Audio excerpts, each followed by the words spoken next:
Welcome back.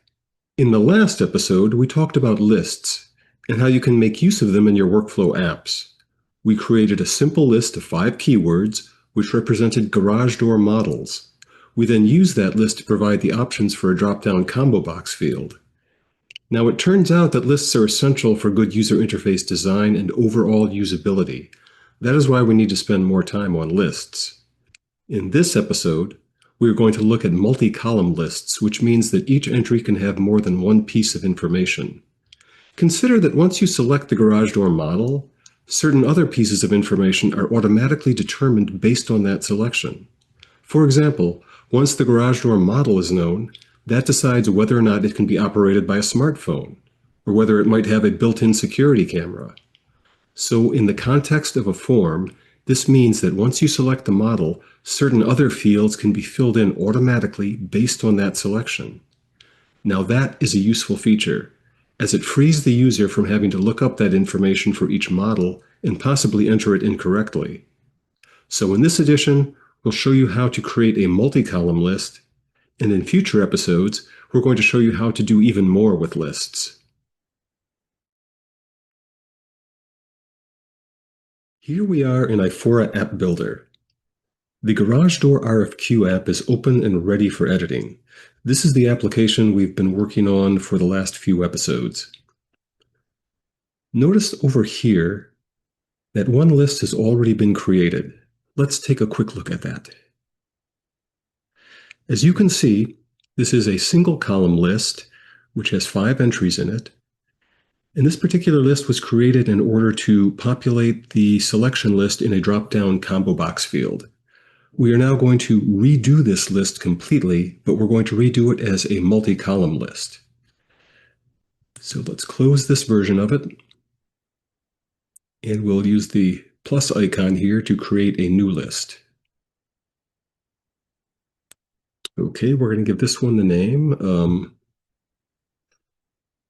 model information, because it's more than just a list of models now. It contains a lot more information.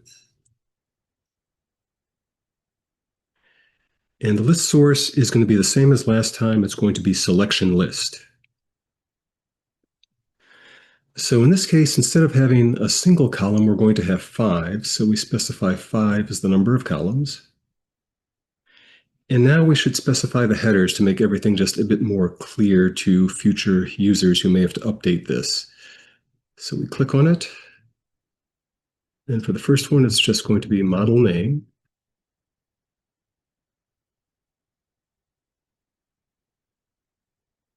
And then the next one is going to be model number.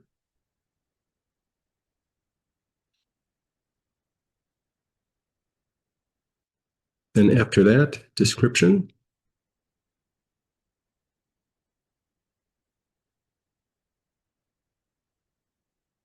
Then smartphone, which refers to whether or not the garage door model is smartphone enabled.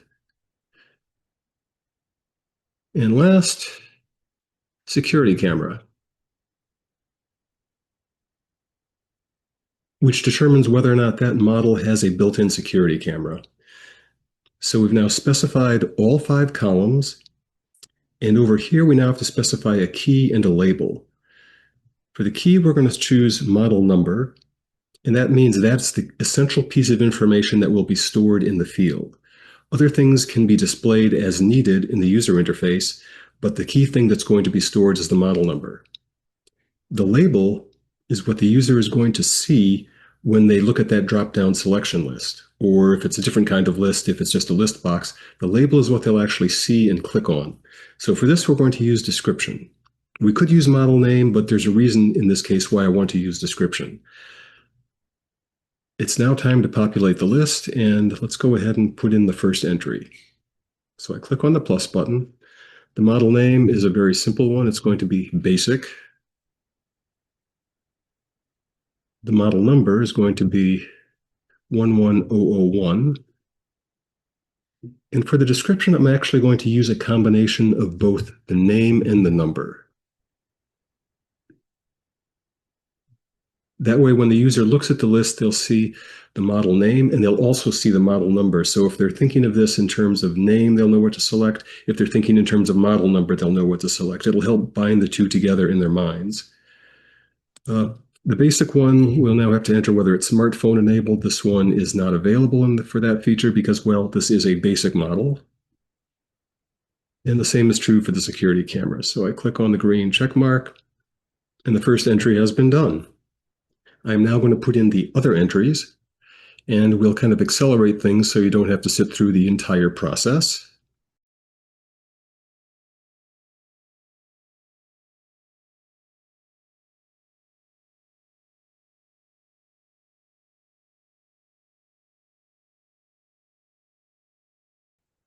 And there, all 5 entries are in the list now. So I click on the Create button to actually create the list and save it. And as you can see, the new list called Model Information is right there. And now let's actually go into the form and let's set that Models field to now pull information from this list instead of the list it was doing previously. So here's the field. Double click on it to look at its properties. Then I scroll down, and here's the information where it determines where it's getting the list information from. So I'll click on this to select model information. And now from that, I have to now put in a new default value, and I think that will be standard. Click on update, click on save. And now let's publish this and take a look at it.